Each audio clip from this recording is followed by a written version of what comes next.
大家好，我係九龍東9號候選人，公民黨嘅譚文豪。咁關於動物政綱咧，咁其實喺我哋今次派嘅單張咧，喺後邊我哋都有詳列嘅。咁我自己咧亦都有養緊2隻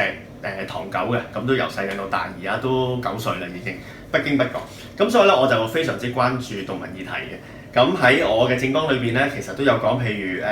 動物警察啦，提高呢一個虐待動物相關嘅罪行罰款啊，停止人道毀滅嘅政策啦，跟住講漁護署啦，咁同埋要漁護署可以直接領養呢一啲嘅被遺棄嘅動物，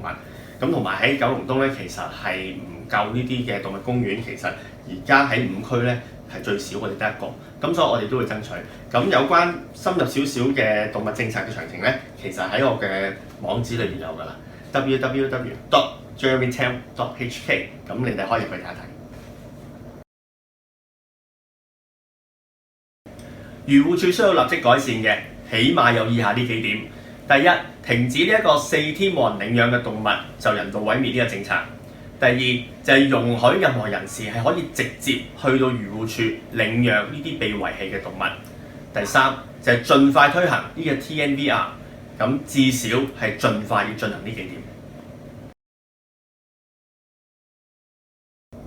如果入到議會，第一件事要即時處理嘅就係 139B 住家繁殖狗隻呢個問題。而家我哋個條例咧，其實已經刊憲咗㗎啦，但係就未有生效日期。所以如果入到去嘅話咧，第一時間要將呢個生效日期推遲至少1年，令到我哋可以有時間可以進行一啲嘅修改。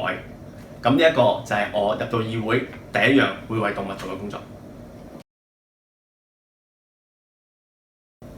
貓貓狗狗係唔識發聲嘅，就係靠我哋入去。希望大家喺9月4日立法會選舉可以支持我9號譚文豪、梁家傑嘅名單。多謝你。